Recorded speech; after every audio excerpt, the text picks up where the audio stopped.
I think the message for today, I think there's two key things I've taken from today.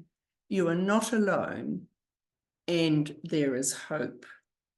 And the today we've had an expression of the whole range of the sarcoidosis community. We've had expert clinicians, we've had experts by experience, we've had patient advocates, people who have advocated for themselves and who are also running support groups. So we can see the breadth and depth and just the wealth of kind of both care, commitment, empathy, and determination to make a difference that is available in the sarcoidosis community. So I just think today's been a wonderful expression of that. But I would say to anybody, whether they're directly affected by the disease or whether it's somebody that you care about that is affected, is that you are not alone, and that as a charity, we see one of our roles very much is connecting you into the wider range of support that is available. Because I think having disease, unspectacular, not necessarily life-threatening, though it might be, and something that's very debilitating, can be a very lonely experience. And actually, you don't need to be alone. If you reach out to us, then we will grab hold of you as best we can, and you can become part of our very active, concerned and caring community. So I think that's today, as I said, today's been a representation of that, and there is more.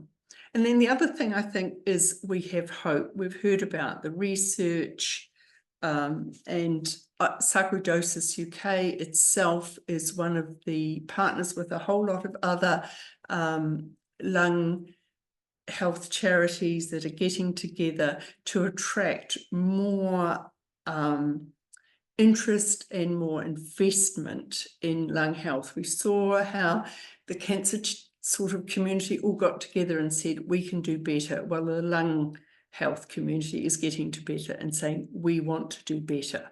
And we think that together we are stronger. We know that research is expensive, it takes time, but unless we actually get together the money and the resources, then we won't attract new, bright, curious people into the whole arena of research. And we certainly need that. And it's great to see today that we have some, wonderful minds being, bringing their attention to the problems of sarcoidosis. So I think that whole sense of cooperation and collaboration in the health community, between pharmacy, between academics, between the health community, patient organizations, and some of the big kind of health innovation funders like LifeArc, that too gives me hope. In terms of our local, us as a charity, we're very much reliant on your support. We thank you for all the support you do give us, fundraisers, and people who provide financial support. We're very keen to carry on.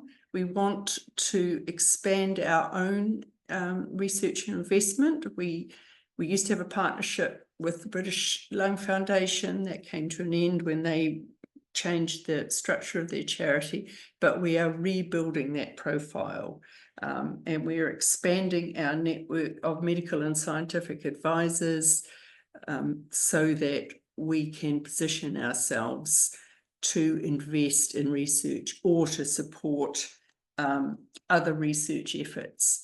So research, as Katie Beckman so clearly illustrated, is all about doing the building blocks one after the other, and it takes time, but it's great to see that the landscape is changing and that there is more direct interest and investment in sarcoidosis research specifically.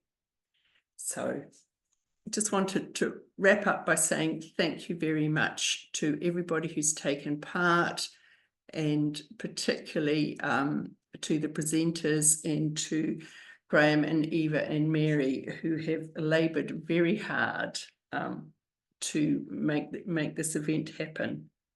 So we will be putting out recordings with transcripts. If you've got unanswered questions, then we will do our best to get those resolved and answers. And then the other thing that you can put in the chat is anything else you would like to see from us as a charity. If there's things that you think we could do better, then please let us know and we will attempt to do that.